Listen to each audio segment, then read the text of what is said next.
I know the reason why you came back to The Lion King especially was because you felt you cracked the code in The Jungle Book. So what did you crack in The Jungle Book? Well, Jungle Book, I've been working on both these movies back to back for about 6 years, and all the new technology that was available, I had finally learned how to use it by the end of Jungle Book. And at that point, with the team that we had assembled for it, all the artists, because a lot of attention is paid to the technology, but really these are handmade films. There's animators working on every shot. Every environment that you see in the film, other than actually there's one shot that's a real photographic shot, but everything else is built from scratch by artists. And we had a great team assembled, and then the idea of using what we learned on that and the new technologies that were available to make a story like Lion King with its great music, great characters, and great story seemed like a really wonderful, logical conclusion. So that was something we set out to do. I guess Jon was really good about the circle of life being like having a major hand in it. I really feel that it's good to make movies that are global and like metropolitan in the sense of just like the citizens of the world, like making sure that we talk about like how connected we are right now, because it's the first time we've ever really been able to talk to everybody at the same time. So I felt, it was just like a necessary thing. I felt like he was really good about talking about that very, very upfront at the beginning of it. He was like, this is what I kind of, because like, he kind of did it in The Jungle Book too, where like the Jungle Book story is the same, but the idea of like, humans' their tricks are their power, and they can help everybody. Switching that and like making the story the same, I think the same thing happens in this, and in such like a great way. Like my son like saw it last night and was like freaking out. He did an amazing job. Yeah, I heard your son was very excited to like just be able to see it. Like what did you tell him going into it? You're like, just so you know, Daddy's Simba. I didn't tell him anything. I really didn't. It's his favorite movie, so I was like, oh, I'll just wait until he gets there, but somehow he found out about it, but still didn't know I was in it. He was just like, oh, the one with Beyonce. And then during the movie, he's like, oh, Dad's in it too, this is great, bonus. Even your son, you're upstaged by Beyonce. Fair. Chiwetel, this Scar is way more similar, I think, to the stage version of Scar. I thought that, it was just really interesting to go into that psychology, to really sort of try and uncover that and to look at it. I'm a huge fan of what was done before, obviously, like everybody else, Jeremy Irons, and just sort of really just going back in and exploring that character again from a slightly different perspective and seeing what was there, and it's such an incredible part to play. And so complex, and all of that, and having empathy, not sympathy, but empathizing with the character and trying to understand them and trying to get underneath that, and such a rich villainous character to play. It's a wonderful experience for me. Yeah, and I think Alfre, with your character, she's kind of the Helen of Troy of The Lion King in a lot of ways, and we get to kind of experience that for the first time in this film, at least in the film version, because Jon, that came from the stage play as well, right? Yeah, so tell us about it.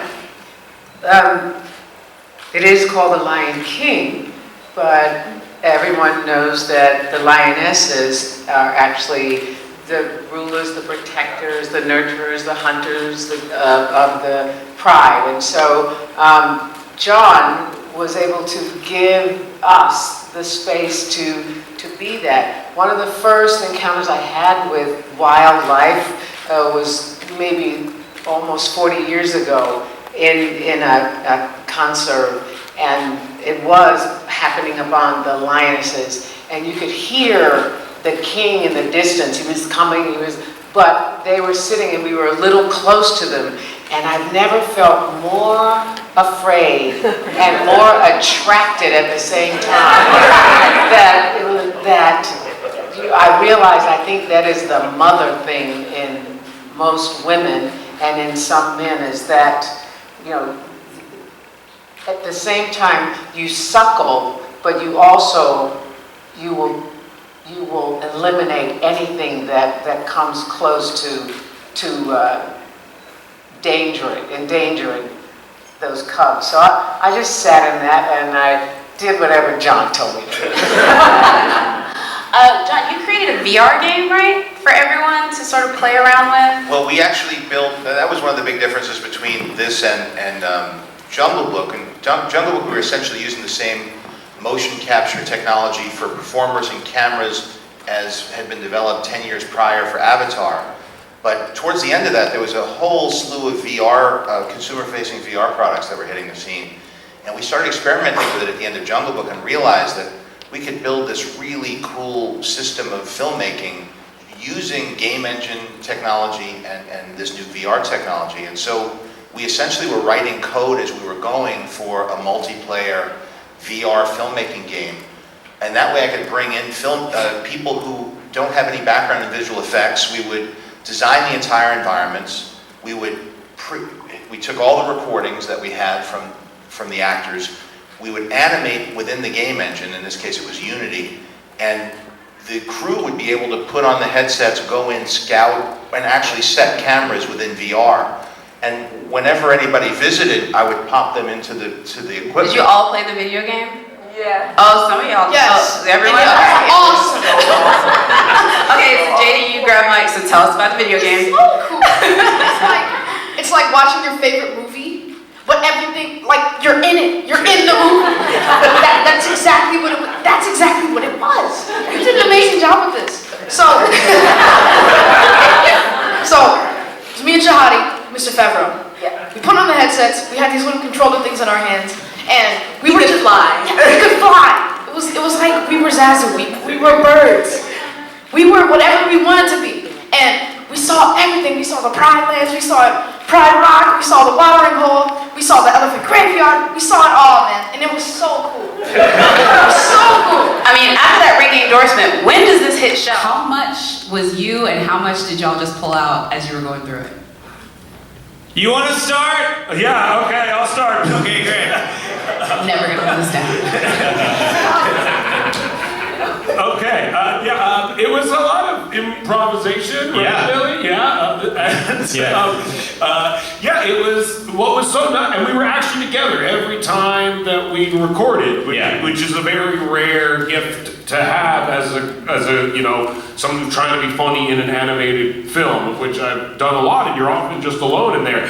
And I think you can really tell that we're playing off of each other. It's incredibly naturalistic feeling, and they really captured Billy. Like, that is what is amazing. Is like, I would say, like he essentially played himself on a TV show for years, and this character is more Billy than that character. Somehow, which is, it's like endlessly, it's remarkable to me how, his character specifically makes me laugh so hard. Yeah, they made me, I wish I was as cute in real life as I am in the movie. Like, the Timon they designed is so adorable, and I think the juxtaposition of my personality in that little Timon body really works. And yeah, I agree with everything that Seth was saying. It was, I can't imagine now looking back not being in the room together. No. Because It would be like this. It's fun, I deserve it. It's cool. A little harder to have a great Bring it. rapport. being able to riff off each other and really discover our chemistry together in the same moment. You can feel it when you're watching the movie. I had not seen the finished movie until last night, and I was shocked by how much of the riffing actually ended up in the movie. And I think it works, and I think it feels very unique to other movies in this genre, which can often feel a bit canned. The fact that it has like a looseness applied to like probably the most like technologically incredible movie ever made is like what is like an amazing contrast that like it feels like people in a room just talking, and then it's refined to a degree that is like inconceivable in a lot of ways, and that mixture is what I think is so incredible, and that's what Jon really like captured in an amazing way. I'm gonna ask one more question, I'm gonna throw it to the audience. If you guys have a question, please raise your hand, they'll come over with microphones. I do have to ask this, I don't wanna spoil it. I just wanna know, there's an Easter egg, a Disney Easter egg in the film from Seth and Billy. Who came up with that beauty of a moment, if you will? Jon Favreau. It was John, yeah. Everyone has to see it. I don't want to tell anyone about it, but just know that Jon Favreau is. There's a gag that references another Disney property in there, and through inspiration, they do that in the stage show.